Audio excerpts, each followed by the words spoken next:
요한복음 21장 1절에서 9절까지의 말씀입니다.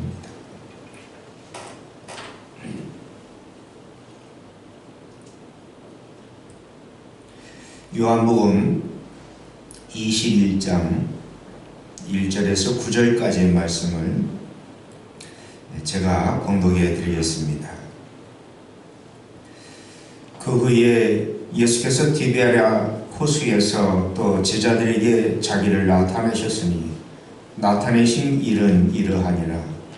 시몬 베드로와 디두모라 하는 도마와 갈릴리 가나 사람 나다나엘과 세데베의 아들들과 또 다른 제자 둘이 함께 있더니 시몬 베드로가 나는 물고기 잡으러 가노라 하니 그들이 우리도 함께 가겠다 하고 나가서 배에 올랐으나 그날 밤에 아무것도 잡지 못하였더니 날이 새어갈 때 예수께서 바닷가에 서셨으나 제자들이 예수신 줄 알지 못하는지라.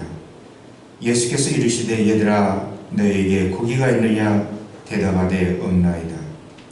이르시되 그물을 배 오른편에 던지라 그리하면 잡으리라 하시니 이에 던졌더니 물고기가 많아 그물을 들 수 없더라. 예수께서 사랑하시는 그 제자가 베드로에게 이르되 주님이시라 하니 시몬 베드로가 벗고 있다가 주님이라 한 말을 듣고 겉옷을 두른 후에 바다로 뛰어내리더라. 다른 제자들이 육지에서 거리가 불과 한 50칸쯤 되므로 작은 배를 타고 물고기 든 그물을 끌고 와서 육지에 올라보니 숯불이 있는데 그 위에 생선이 놓였고 떡도 있더라. 아멘. 여러분, 아이를 키우다 보면은 사실 별일도 아닌데 아이들은 별것도 아닌 것 가지고 상처를 받았다라는 이야기를 종종 하는 경우를 경험하게 됩니다. 아이들은 어른들이 말 한마디 잘못하면 또 아빠가 말 한마디 잘못하면 상처받았다고 그러고 또 서운하다고 그러고 그래요. 아니 아빠는 위로는 못해줄 망정 말을 그런 식으로 하냐고 아이도 그렇게 이야기를 하네요. 여러분 그래도 애들은 좀 시간이 그렇게 오래 가지 않아요. 그래도 조금 아이들은 좀 단순해서 좀 달래주고 또 분위기를 바꿔주면 금방 또 마음에 서운했던 마음이 풀어지고 그러면서 금방 또 달려와서 안아주고 또 이렇게 분위기가 아이들은 그렇게 오래 가질 않아요. 여러분 근데 목회를 하다 보니까 어른들은 상처 입었다고 그러면은 참 쉽지가 않아요. 때로 문제를 좀 어떻게 좀 잘 해결해 보려고 애를 쓰고 그러면서 기도하면서 상담을 하고 또 성도 간에 또 화해를 조성해 보고 해도 어른들은 단수가 높아가지고 또 생각이 많이 복잡해요. 그래서 그 상처가 또 그 서운한 마음이 오래 가요. 때로 어떤 경우에는 목사님이 눈빛만 잘못 마주쳐도 목사님 왜 그렇게 쳐다보냐고 또 말 한마디 잘못해도 왜 그렇게 얘기하냐고 그러면서 또 상처받았다느니 또 서운하다느니 그런 이야기들을 우리가 종종 듣게 됩니다. 장채봉이라고 하는 선생님 계신데 이분은 이제 시인입니다. 장채봉이 상처 없는 새가 어디 있으랴라는 이야기 같은 시가 있습니다. 상처 입은 젊은 독수리들이 벼랑 끝에 모여들기 시작했다. 나에게 시험에서 낙방한 독수리, 이쯤부터 따돌림을 당하기 시작한 독수리, 선배 독수리들로부터 이리 치고 저리 치고 그러면서 상처받은 독수리. 그들은 이 세상에서 자기들만큼 상처가 많은 독수리는 없을 것이라고 생각했다. 그들은 사는 것이 죽는 것만 못하다는데 모두 의견을 같이 했다. 이때 막루에서 파수를 보고 있던 영웅 독수리가 선살같이 내려와서 벼랑 끝에 앉아있는 젊은 독수리들 앞에 섰다. 너희들 왜 자살하려고 그래? 괴로워서 차라리 죽어버리는 게 낫겠어요. 영웅 독수리가 말했다. 나는 어떠한가? 상처 하나 없을 것 같지? 그러나 이 몸을 좀 봐. 그러면서 그는 날개를 활짝 펼쳤다. 영웅 독수리가 날개를 펼치자 그의 날개에는 수많은 상처로 얼룩져 있다. 이것은 내가 날개 시험을 볼 때에 떨어져서 설가지에 부딪히는 바람에 여기가 이렇게 찢어졌지. 이거는 선배 독수리가 그렇게 고분고분하게 말 안 듣는다고 그러면서 이리 때리고 저리 때리고 돌림방 하면서 얻어맞은 상처이지. 그런데 이거는 겉으로 난 상처에 불과해. 내 이 마음에는 보이지 않는 상처들이 얼마나 많은지 몰라. 영웅 독수리가 조용히 말했다. 일어나 다시 날으라. 일어나 다시 날아보자. 상처 없는 새가 어디 있네. 이 세상에서 태어나자마자 죽어버린 새는 상처가 없을 수 있어. 그러나 세상에 상처 없는 새는 없어. 우리 함께 날자. 여러분, 성경에 나오는 수많은 이야기들은 상처받아서 힘들고 지쳐있고 쓰러져 있는 많은 성도들이 상처를 회복하고 치유해가는 그러한 과정들, 그러한 내용들을 다뤄주고 있습니다. 여러분, 한 예로 룻기서를 보면 사랑하는 남편을 잃고 사랑하는 두 아들을 잃어버린 나오미가 이제 잃어버린 것을 다시 회복해가는 과정을 다뤄주고 있습니다. 여러분, 나오미는 한때 실패한 인생을 살았습니다. 예루살렘 베들레헴에 가뭄이 들었어요. 먹고 살 방법이 없어요. 그래서 그는 결국 모압 지역으로 모든 가족이 함께 그곳으로 이사를 갑니다. 남편과 두 아들을 데리고 모압으로 이사가서 살아가는데 두 아들을 위해서 며느리를 들여서 결혼을 시켰어요. 모압에서 두 아들, 두 며느리 데리고 행복한 가정을 이루고 살아가는 듯 싶었지만은 어느 날 갑자기 원인을 알 수 없는 질병으로 인해서 남편이 돌아가고 말았습니다. 남편을 잃은 슬픔이 제 가시기 져도 전에 하루아침에 두 아들 다 잃어버리고 말았어요. 나오미는 자기도 가보고 남겨진 두 며느리도 가보고, 여러분, 그곳에서 나오미는 그동안 가지고 있었던, 또 베들레헴에서 남은 재산 가지고 와서 모압에서 잘 살겠다고 왔는데 가뭄을 피해서 이곳으로 도망온다고 도망왔는데, 여러분, 이곳에서 물질도 다 잃어버리고 남편도 잃어버리고 두 아들도 잃어버리고 남은 것이 하나도 없어요.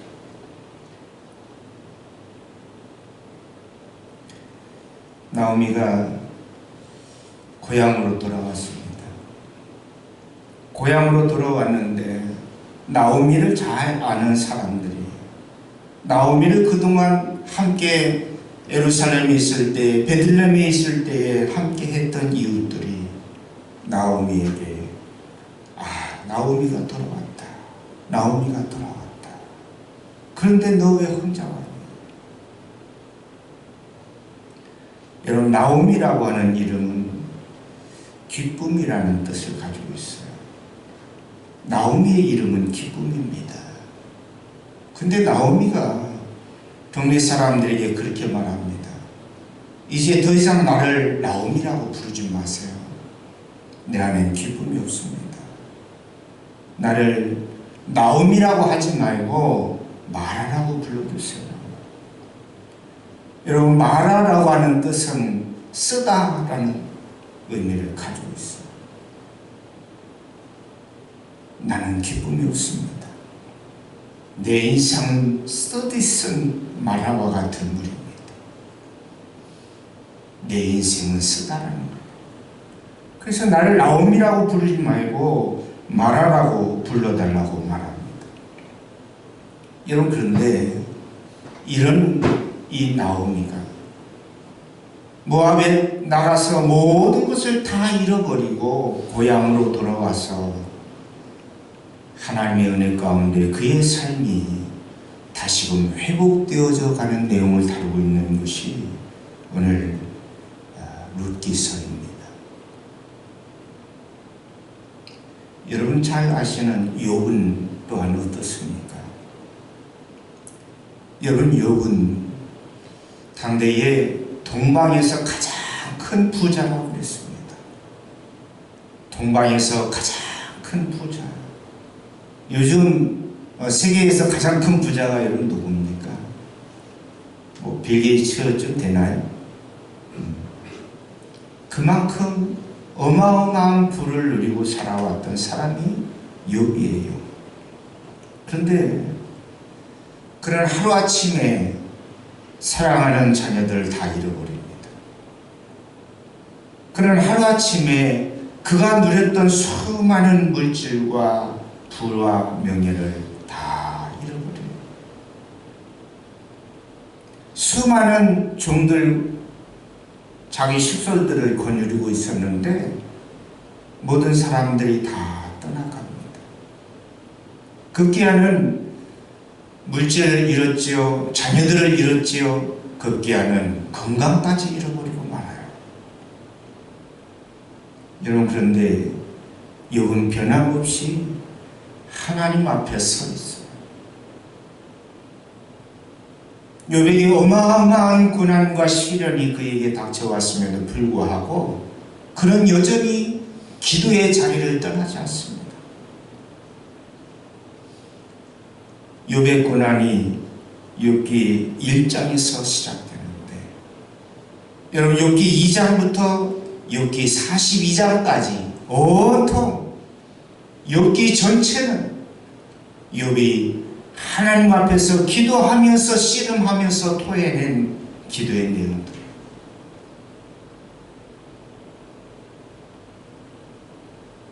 욥은 고난이 있었지만 욥의 고난이라고 하는 고난의 긴 터널을 지나는 가운데 수많은 역경과 시련을 지나는 가운데 있었지만 욥은 그럼에도 불구하고 기도의 자리를 떠나지 않았다라는 거예요.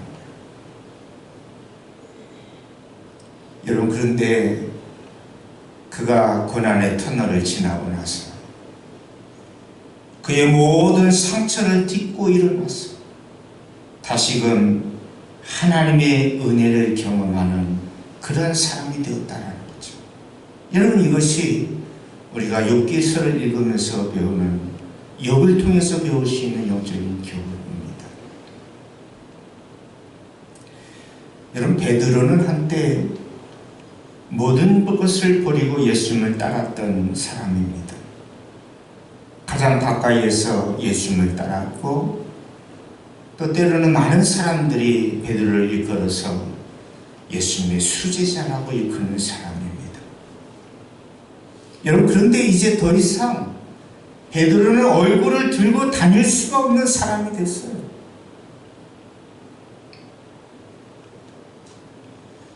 그런 두려운 마음에 예수님이 십자가 앞에서 나는 예수님 모릅니다. 나는 예수님 모릅니다. 베드로는 예수님을 3번 부인한 사람이 되고 말았습니다. 예수님께서 얼마나 베드로에게 많은 애정과 사랑으로 그를 돌보셨고 그를 이끌어 주셨습니까? 가장 가까이에서 베드로를 믿고 신뢰하고 베드로에게 많은 것을 맡기고 그러면서 함께 왔던 예수님이었어요. 여러분, 그런데 베드로는 십자가의 두려움 앞에서 나는 예수님 모릅니다. 나는 예수님 모르는 사람입니다. 난 예수님하고는 아무런 관계가 없는 사람입니다. 예수님을 그렇게 부인하고 말았다라는 것입니다. 여러분, 그런데 베드로는 마지막 예수님께서 제자들과 함께 성찬을 하면서 마지막 만찬을 하면서 또 제자들 한 사람 한 사람의 발을 씻어주시면서 예수님께서 베드로에게 주신 말씀이 있어요. 네가 나를 탁 울기 전에 네가 나를 3번 부인하게 될 거다. 여러분, 불과 몇 시간 전의 일입니다. 아마 제 생각에는 12시간도 채 지나지 않았을 거예요. 그런데 그 밤에, 그 새벽녘에 예수님 대제사장의 뜰에서 심문 받으실 때에 베드로가 끝까지 예수님 어떻게 되실까 이런저런 염려하는 마음 조바심에서 예수님의 뒤를 따라서 대제사장의 뜰 안으로 들어갔는데 사람들이 베드로를 알아보는 거예요. 너 예수님하고 함께 있는 건 내가 보았는데, 너 예수님의 제자라는 건 내가 알았는데 너 예수님의 제자지? 아니라는 거죠. 나는 예수님 모른다. 나는 예수님하고는 아무런 상관이 없는 사람이다. 여러분, 한때 베드로는 모든 사람이 예수님을 다 버린다 해도 나는 목숨을 내놓는 한이 있어도 주님 부인하는 일, 주님 배신하는 일은 결코 없을 것입니다. 모든 제자들 앞에서 호언장담했던 사람이 여러분 베드로예요. 그런데 불과 12시간도 채 지나지 않아서 베드로는 예수님을 부인하는 사람이 되고 말았다라고 하는 것입니다. 가룟 유다가 예수님을 30에 팔아넘겼지만 베드로 역시 가룟 유다와 별반 다를 바가 없다는 거죠. 여러분, 베드로가 어떻게 제자들 앞에 설 수 있겠어요? 그 체면 완전히 구겨지는 거 아닙니까? 수제자로서 아무런 명분이 없어요. 어떻게 얼굴을 들고 다닐 수 있어요? 여러분, 이러한 베드로가 예수님을 따르는 길에서 모든 것을 다 내려놓고 나는 과거에 내가 갈릴리 바다에서 고기 잡는 어부였으니까 나는 다시 갈릴리 바다로 고기나 잡으러 가련다. 그리고 베드로는 갈릴리 바다로 나아갑니다. 여러분, 그런데 오늘 본문 9절 말씀에 보니까 갈릴리 바다에서 물고기를 잡다가 예수님이라는 소리를 듣고 베드로가 무트로 뛰어 올라와요. 그런데 그곳에 예수님께서 베드로를 기다리고 계십니다. 가장 먼저 예수님을 맞이한 사람이 베드로예요. 근데 예수님께서 베드로를 위해서 무엇을 준비해 놓으셨냐면 숯불을 피워놓고 계셨다는 겁니다. 예수님께서 베드로를 기다리면서 예수님 베드로를 맞이하면서 무엇을 준비해 놓으셨는가 하면 숯불을 피워놓고 기다리고 계셨다라고 하는 거예요. 여러분 로마의 바티칸 성 베드로 성당에 가보면 그곳에 이 성전 대성전 이 지붕을 이렇게 원형으로 돔으로 이렇게 만들어 놨습니다. 근데 성 베드로 성당의 대성전 이 돔 꼭대기에 무엇이 달려 있냐면 일반적으로는 십자가를 달아놔요. 그렇잖아요? 일반적으로는 십자가를 달아놓는데 그 대성전 돔 가장 꼭대기에는 뭐가 달려 있냐면 수탉의 조형물이 달려 있습니다. 수탉이. 왜 그랬을까요? 네? 여러분 베드로가 십자가 앞에서 예수님을 3번 부인하는 거예요.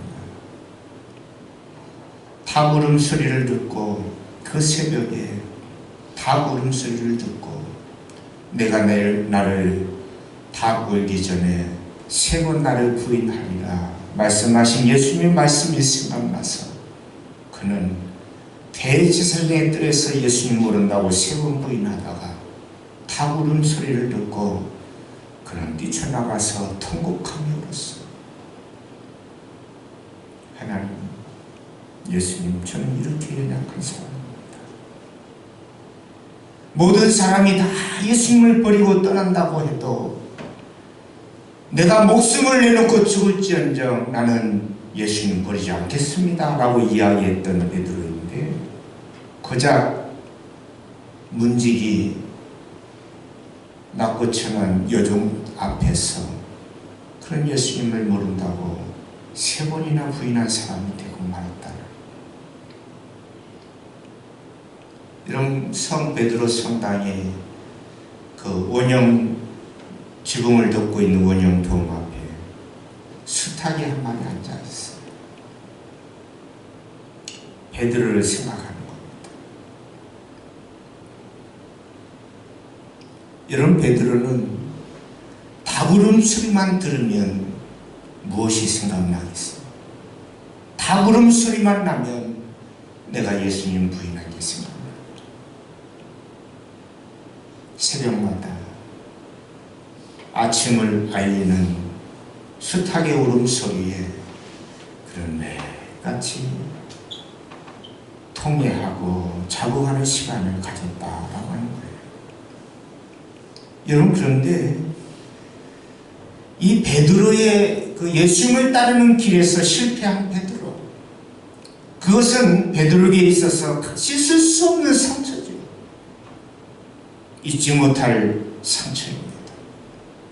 근데 이 상처를 다시금 되살아나게 하고 이 상처에 대한 아픔의 기억을 다시금 회상케 하는 또 하나의 상징물이 있어요.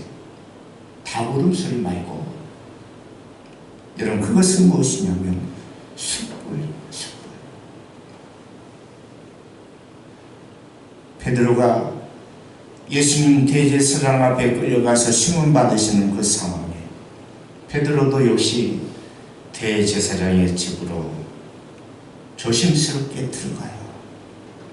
그 뜰 안에 무엇이 있냐면 사람들이 추위에 몸을 녹이려고 그 뜰 가운데에 숯불을 지펴놓고 그곳에서 사람들이 모여서 숯불을 쬐고 있는 겁니다.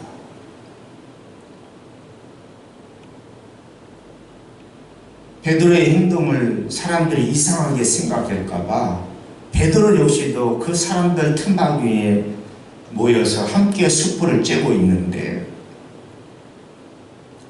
대제사장이 예수님을 잡기 위해서 보낸 종들 중에서 대제사장의 종 중에서 말고라고 하는 사람이 있어요. 근데 예수님께서 이 감람산에서 붙잡히시는 그 순간에 베드로가 이 숨겨왔던 칼 뽑아가지고 대제사장의 종 그 말고의 귀를 잘라버렸어요. 그런데 대제사장의 그 집에 오늘 베드로가 함께 숯불을 쬐려고 모여있는 그 상황 가운데 누가 있냐면 말고의 사촌이 거기 있어. 말고의 사촌. 그 사촌이 하는 말이 너 예수님 제자 맞지? 내가 예수님 붙잡힐 때에 내 사촌 말고가 그곳에 함께 있었는데 네가 그 말고의 귀를 잘랐잖아. 그렇게 말하는 거죠. 여러분, 베드로는 감당할 수 없어요. 그럼에도 불구하고 명확한 증인이 있잖아요. 그럼에도 불구하고 아니야, 나는 아니야,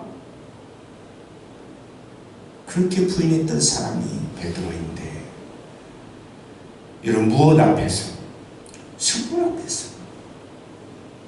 대제사장의 그 뜰에 피어져 있는 숯불 앞에서 베드로는 예수님을 또 그렇게 부인했다는 겁니다.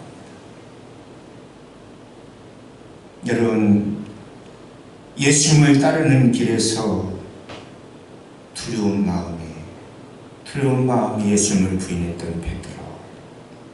여러분, 이것은 지워지지 않은 상처입니다. 복음서가 가장 먼저 기록된 복음서가 어떤 복음서냐면 마가복음입니다. 여러분, 마가복음 14장에 보면 베드로가 대제사장의 뜰에서 예수님을 3번 부인한 사건에 대해서 기록하고, 닭 울 때에 그가 밖으로 뛰쳐나가서 통곡하며 울었다라고 하는 기록이 나와 있어요. 마가복음의 저자가 누구냐면 마가 요한입니다. 마가 요한. 마가 요한은 누구의 제자냐면 바로 베드로의 제자예요. 베드로가 초대교회 성도들을 이끌면서, 또한 베드로가 선교의 현장에서 설교했던 내용들, 예수님에 대한 간증과 예수님을 만났던 이야기들, 예수님 증거하신 말씀들, 내가 예수님 앞에 부인했던 이야기들, 이것을 누구에게 들려줬냐면 성도들한테 간증하고 자신의 제자 마가 요한에게 증거했던 말씀들이에요. 베드로가 예수님을 3번 부인했다고 하는 이 사실을 누가 알겠습니까? 끝까지 대제사장의 뜰 안으로 들어갔던 사람이 없어요. 그거 지켜본 사람이 없어요. 누가 알겠어요? 베드로 자신이 간증하지 않으면, 베드로 자신이 자신의 상처를 이야기하지 않았더라고 한다면 아무도 몰랐을 이야기를 베드로의 제자 마가 요한이 베드로의 설교를 듣고 베드로의 간증을 듣고 그것을 마가복음에 기록해놨습니다.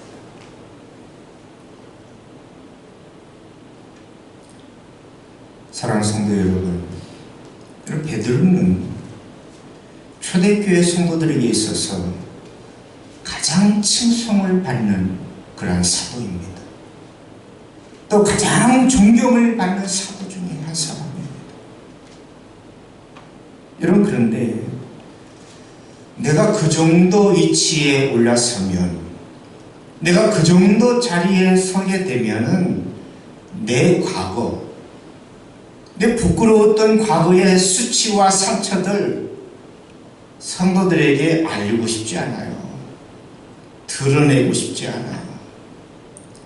굳이 과거에 내가 실수했던 거, 내가 과거에 상처받았던 내용들, 부끄러운 이야기들 굳이 이야기할 이유가 뭐가 있을지. 여러분, 그럼에도 불구하고 베드로는 자신의 숨기고 싶었던 이 과거를 성도들에게 오픈했어요. 드러냈어요. 여러분, 그럴 수 있었던 것은 과거에 자신이 예수님을 따르는 길에서 상처받았고 실패했던 그 상처가 지금은 더 이상 상처가 되질 않아요. 과거에는 상처가 됐지만은 지금은 더 이상 상처가 아니라는 겁니다. 당시에 초대교회에는 어마어마한 고난이 불어닥칩니다. 초대교회에는 어마어마한 환난이 임하기 때문에 로마의 황제가 자신은 하나님의 아들이라고 말하면서 황제의 동상을 만들어 놓고 거기에서 황제에게 충성을 맹세하라는 거예요. 여러분, 그런데 우리 그리스도인들에게 있어서, 초대교회 성도들에게 있어서 하나님의 아들은 누구예요? 로마의 황제가 하나님의 아들이 될 수 없다는 겁니다. 하나님의 아들은 오직 나의 주, 나의 예수님. 예수님밖에 없어요. 그런데 로마의 황제가 공권력을 사용해서 로마의 황제를 하나님의 아들처럼 섬기라는 거예요. 초대교회 성도들은 황제 숭배 거부하고 순교의 자리로 나가는 거예요. 여러분, 그럴 때에 많은 성도들이 넘어집니다. 많은 성도들이 쓰러집니다. 과거에 예수님 십자가 앞에서 베드로가 예수님을 3번 부인한 것처럼 많은 성도들이 나 예수님 모릅니다. 황제가 나의 하나님이고 황제가 하나님의 아들이고 그러면서 황제 숭배 앞에서 모든 사람들이, 많은 사람들이 무릎을 꿇어요. 여러분, 우리나라는 안 그랬습니까? 우리나라도 일제 36년 가운데 신세한 참비 앞에서 많은 성도들이, 많은 목사님들이 무릎을 꿇었어요. 부인할 수 없는 사실입니다. 여러분, 그런데 오늘 베드로가 자신의 경험, 자신의 상처, 자신의 아픔을 드러내면서, 성도 여러분, 나도 한때는 나도 연약해서, 나도 두려워서, 나도 한때는 넘어지고 쓰러졌어요. 나도 한때는 예수님 부인했던 사람이에요. 그런데 지금은 어떻습니까? 나는 연약해서 쓰러지고 넘어졌지만 예수님 다시 손잡아 주시고 예수님 다시 이렇게 세워주셔서 내가 지금 이 사역 감당하고 있잖아요. 우리는 실패할 수 있어요. 우리는 쓰러질 수 있어요. 우리는 넘어질 수 있어요. 그러나 다시 일어납시다. 베드로는 그것을 말씀하고 싶었던 거예요. 여러분, 그런데 오늘 본문에서 베드로가 이처럼 자신의 상처를 씻을 수 있었던 것, 자신의 상처를 딛고 일어설 수 있었던 결정적인 계기가 과연 어디에 있었을까? 저는 말씀을 묵상하면서 오늘 본문 9절 말씀에서 예수님 베드로를 위하여 숯불을 피워놓고 베드로를 맞이하시고 있는 이 장면에서 베드로의 상처가 회복되어져 가는 귀한 역사가 있었다라고 저는 생각합니다. 여러분, 아마 베드로가 육지에 올라왔을 때에 숯불을 먼저 보았을 거예요. 예수님보다도 숯불을 먼저 맞이했을 겁니다. 그러면서 그는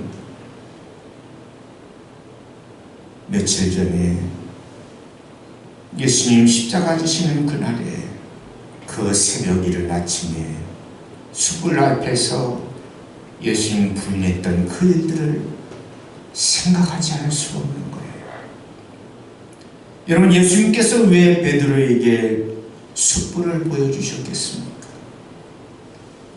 예수님께서 왜 베드로에게 숯불에 직면할 수 있도록, 숯불을 맞이할 수 있도록 준비해 놓으셨을까라는 겁니다. 여러분, 그것은 너의 상처, 너의 아픔을 드러내라는 겁니다.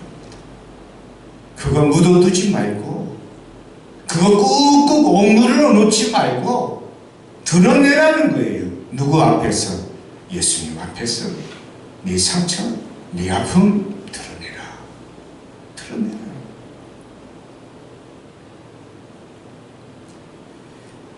여러분, 자신의 상처와 아픔을 드러낸다라고 하는 것 결코 쉬운 일은 아닙니다.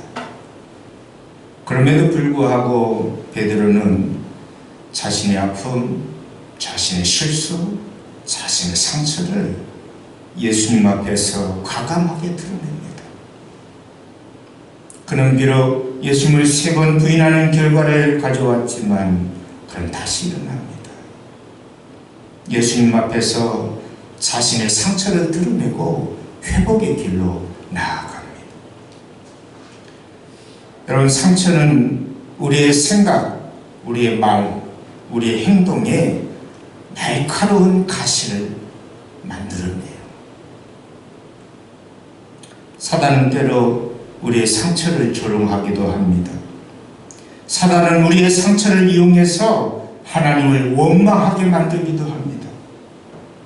마음에 앙심을 품게 만들고 복수를 다짐하게 만들고 내 안에 쓴뿌리를 만들어냅니다. 그러면서 우리는 한 맺힌 인생을 살아가게 만들어요. 여러분, 사탄은 이러한 과정을 통해서 우리를 사단의 노예로 만들어버리는 거예요. 무엇을 통해서? 상처를 이용해서. 여러분, 상처는 잘 치료하지 않으면 안 돼요. 상처는 잘 치료하지 않으면 덫이 나고 더 상처가 골마서 깊어져요. 제 이마에도 보면 이만큼 찢어진 상처가 있어요. 나는 이거 뭐하다 이렇게 찢어졌는지 저는 기억이 안 나요. 저는 성품이 온유해서 누구하고 한번 싸워본 적이 없어. 지금까지 자라면서. 여러분, 그런데 여기가 이렇게 찢어져 있어요. 근데 지금도 여기 이렇게 만지면 이게 상처가 좀 깊었는지 이 딱딱한 이게 뭐가 만져지면서 때로는 조금 아플 때도 있어요. 어느 날 저희 어머니한테 아이 잘생긴 아들 얼굴에 누가 이렇게 상처를 냈는지 엄마 모르겠어요. 네, 그랬더니 네 누나가 그랬어. 그래. 네 누나가 그랬어. 왜요? 그랬더니 그때 당시에는 이제 그 어머니가 농사짓고 하느라고 바쁘잖아요. 그러니까 아이들 육아, 아이들 돌보는 일 잘 못하니까 이제 형들이 동생을 봐주고 누나가 동생을 업어키고 이제 그랬단 말입니다. 근데 한참 밖에 나가서 친구들하고 놀고 싶은데 아기를 봐야 되니까 그게 힘든 거예요. 그러다가 동생을 넣고 그래서 나가서 노는데 오줌을 싸도 똥을 싸도 노느라고 정신이 빠져서 요즘 같은 기저귀가 잘 나와 있는데 그렇지 않잖아요.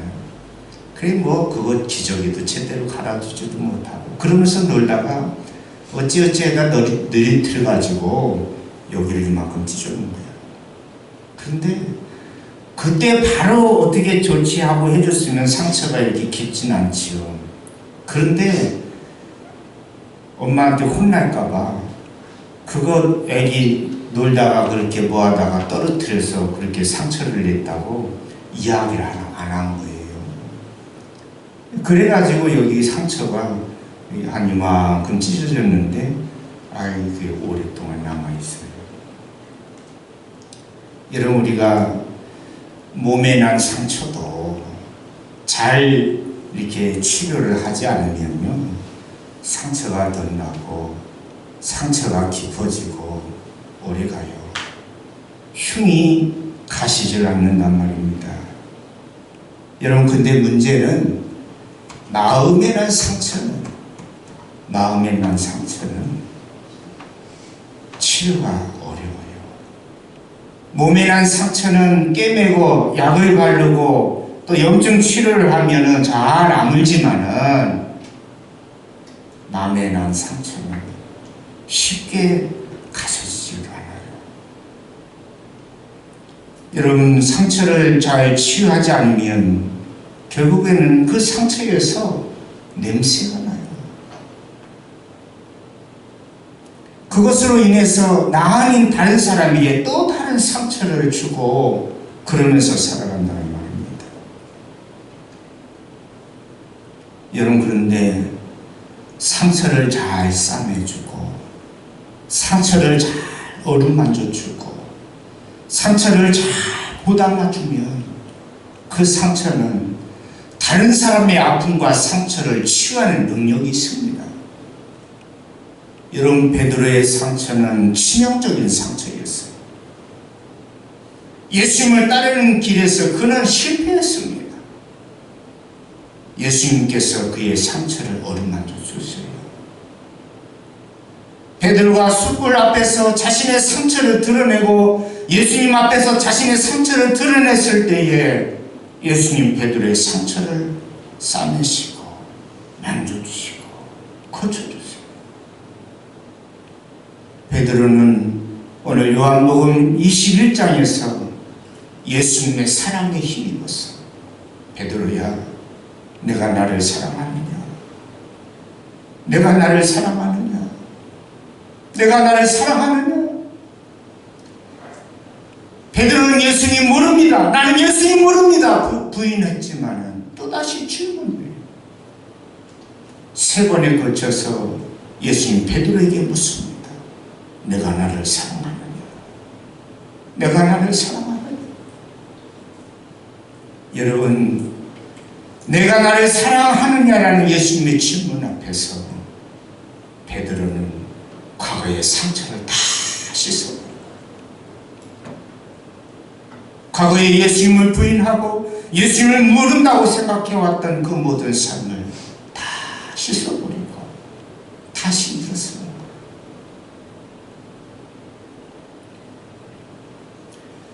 여러분, 우리가 오후 예배 때에 2주 전부터 오두막이라고 하는 영화를 보면서 이제 오늘 메시지와 함께 연결돼서 함께 말씀을 나누고 있는데요. 이 오두막이라고 하는 이 소설을 쓴 저자가 윌리엄 폴 영이라고 하는 사람입니다. 근데 이 윌리엄 폴 영의 아내 이름이 캠벌리라고 하는 이름을 가지고 있습니다. 이 캠벌리가 하루는 자신의 남편의 사무실에 잠깐 들어갔어요. 그런데 어느 날 갑자기 방문한 이 캠벌리의 이 방문 앞에 윌리엄 폴 영은 아내에게 보여주지 말아야 될 것을 그만 보여주고 말았습니다. 컴퓨터 앞에 이메일이 하나 날라왔는데 그 이메일을 보고 캠벌리가 깜짝 놀랐어요. 자신이 가장 친한 친구가 있는데 그 친구하고 자신 남편하고 그만 부적절한 관계가 됐더라고요. 그동안은 까맣게 모르고 있었는데 그 사무실에 오픈되어 있는 이메일을 보고 남편이 내가 그동안 가장 가까이 지내는 친구와 그만 부적절한 관계를 맺어왔다라고 하는 겁니다.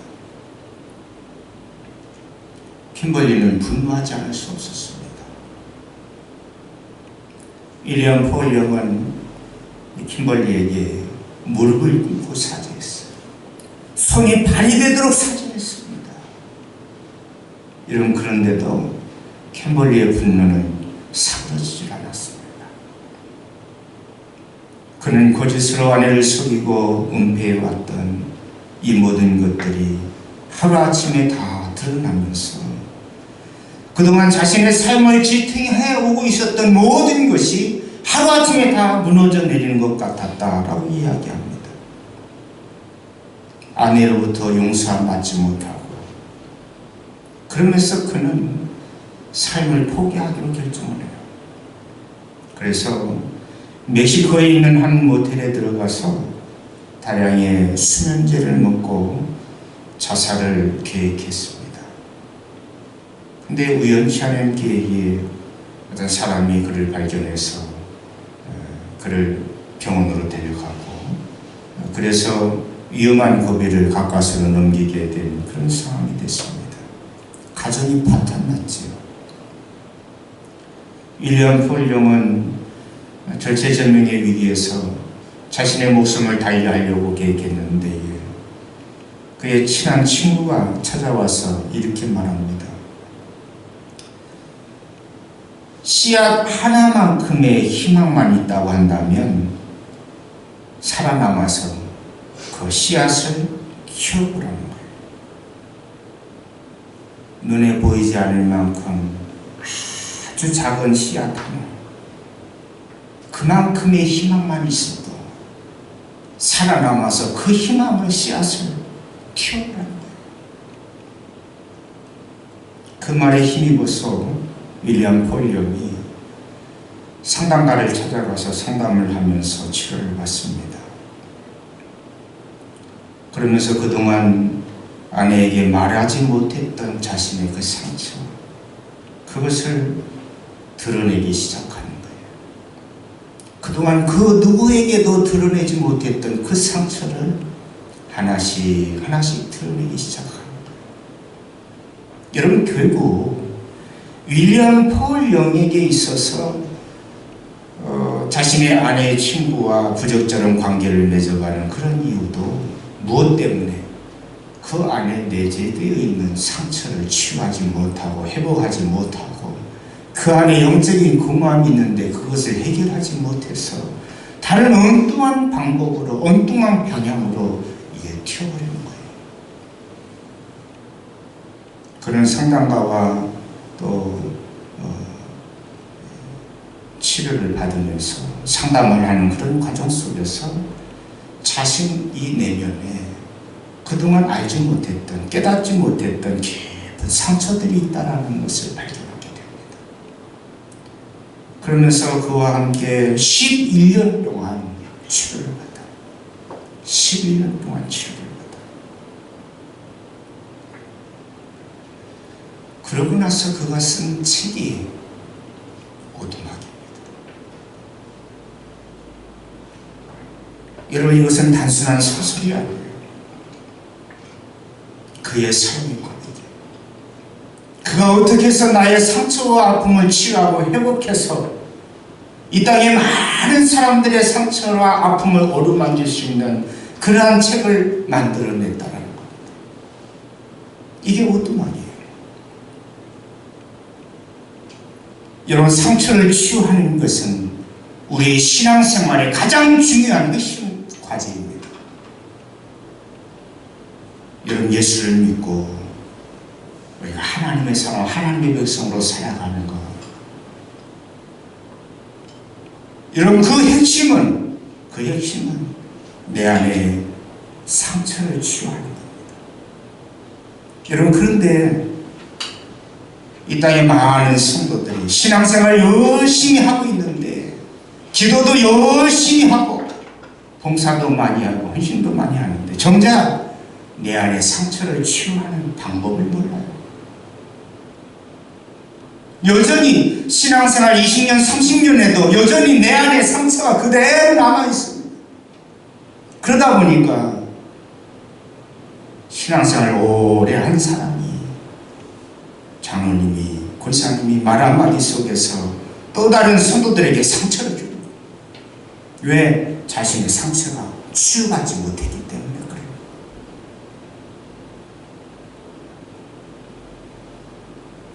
사랑하는 성도 여러분, 오늘 저와 여러분의 상처가 예수님 앞에서 다 드러낼 수 있길 바랍니다. 베드로가 오늘 숯불 앞에서, 오늘 예수님 앞에서 자신의 숯불, 자신의 상처를 드러낸 것처럼 여러분, 기도의 자리에서 우리의 상처를 드러냅시다. 여러분, 하나님 앞에서 내 아픔을, 내 상처를 드러냅시다. 하나님께서 만져주세요. 예수님께서 고쳐주세요. 그럼 그것은 더 이상 나의 상처가 아닙니다. 그곳에서는 다른 사람을 어루만질 수 있는 또 다른 회복의 능력, 치유의 능력이 그 안에서 나타나게 될 줄 믿습니다. 기도하겠습니다.